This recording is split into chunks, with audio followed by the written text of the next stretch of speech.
Bonjour.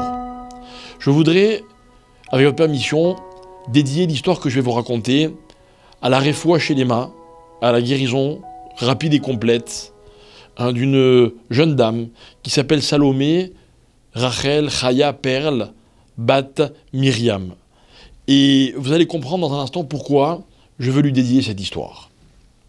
Je vous ai raconté lors de précédentes histoires la préparation et les miracles exceptionnels qui avaient permis la réalisation du Yom HaTorah, cet événement que mon père avait organisé avec l'aide de beaucoup de personnes. Et je vous avais dit que parmi tous les gens qui avaient rendu cette chose possible, il y avait le patron d'une société spécialisée dans l'aménagement des salons. Et voilà que ce monsieur, qui n'était pas juif, avait un collaborateur qui était juif, qui s'appelle Franck.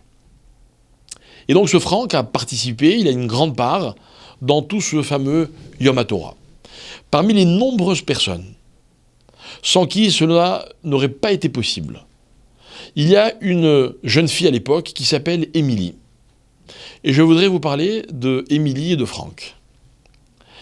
Franck, c'est donc celui qui a permis de rencontrer le patron de la société qui a gratuitement aménagé tous les Yom HaTorah, fait la connaissance, donc dans le cadre de cette préparation du Yom HaTorah, de mademoiselle Émilie.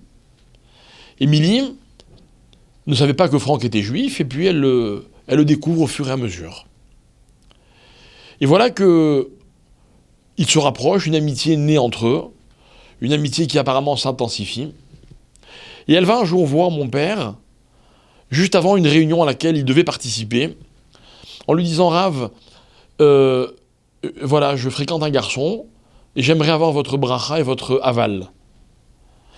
Je vais vous faire un petit signe pendant la réunion pour vous dire qui c'est, et vous me direz ce que vous en pensez. » Pendant la réunion, voilà que Franck prend la parole.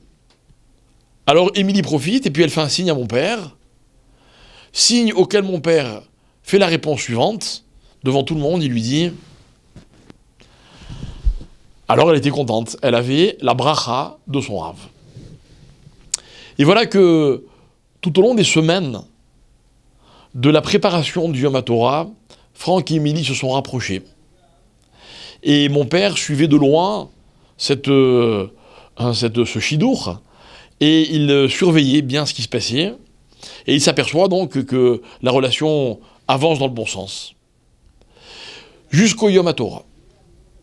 Le jour du Yom HaTorah, à la fin de la journée, au moment de ce qu'on appelle le podium central, lorsque des milliers de personnes étaient réunies devant l'estrade, et que mon père, sur l'estrade, fait son discours, dans lequel il donne son message principal du Yom HaTorah, et surtout dans lequel il remercie tous ceux qui ont participé à la préparation et à la réalisation du Yom HaTorah.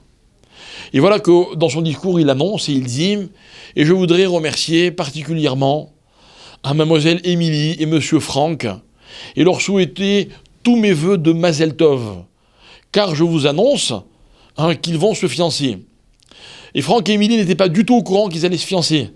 Et voilà que devant des milliers de personnes, une pression, vous imaginez, terrible, ils apprennent, ou plutôt ils entendent, que le Rav a décidé qu'ils allaient se fiancer et donc fonder un foyer. Évidemment, ils n'avaient pas le choix, il était impossible de faire autrement, et grâce à Dieu, ils ont décidé de poursuivre, de se fiancer, de se marier, de fonder une belle famille, aujourd'hui d'habiter en Eretz Israël. Et malheureusement, depuis quelques mois, un peu plus que quelques mois, leur fille est malade, cette fille qui s'est mariée il y a vraiment très peu de temps, et à laquelle je voulais souhaiter vraiment tous nos vœux de réfoua shelema, et que Bezrat Hashem, dans très peu de temps, on puisse réaliser que de cette histoire, il n'y a que du bien qui est sorti, que des bonnes nouvelles. Et que si Dieu veut, pour eux et pour leurs enfants, on entend vraiment des Bessorot Tovot. Et permettez-moi de conclure en disant que de ne pas hésiter à écouter vos rabbinim quand ils vous disent de se marier, et même quand ils vous disent avec qui il faut se marier. Merci.